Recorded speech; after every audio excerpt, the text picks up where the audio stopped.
মানসিক শান্তির জন্য পরিশ্রম করা লাগে না, কয়েকটা অভ্যাস করবেন ঠিক হয়ে যাবে।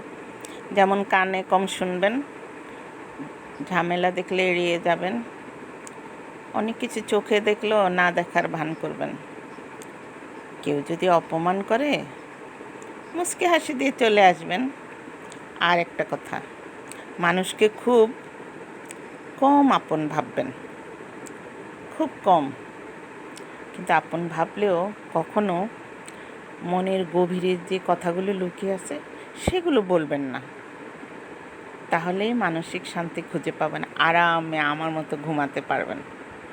আমি এমন একটা কাজ করি যেখানে আমার কাজ ছাড়া অন্য কোনো কথা বলার সময়ই হয় না। তাছাড়া আমি ছোটোবেলা থেকে একেবারে এরকম, মা বাবা দুজন মিলে আমাকে এইভাবেই তৈরি করছে, কম কথা বলা, কম মানুষের সাথে মেশা।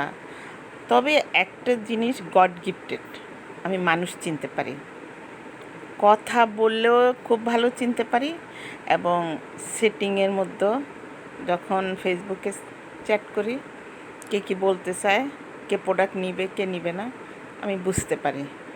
তখন তাকে গুড বাই বলে যে আমি বিজি আছি বলে আমি বিদায় নিয়ে নিই। আপনারা একটু ব্রেন খাটাবেন।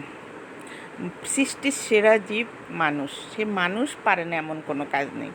মানুষই কিন্তু বিজ্ঞানী হয়েছে, গরু ছাগল হাঁস মুরগি না কিন্তু।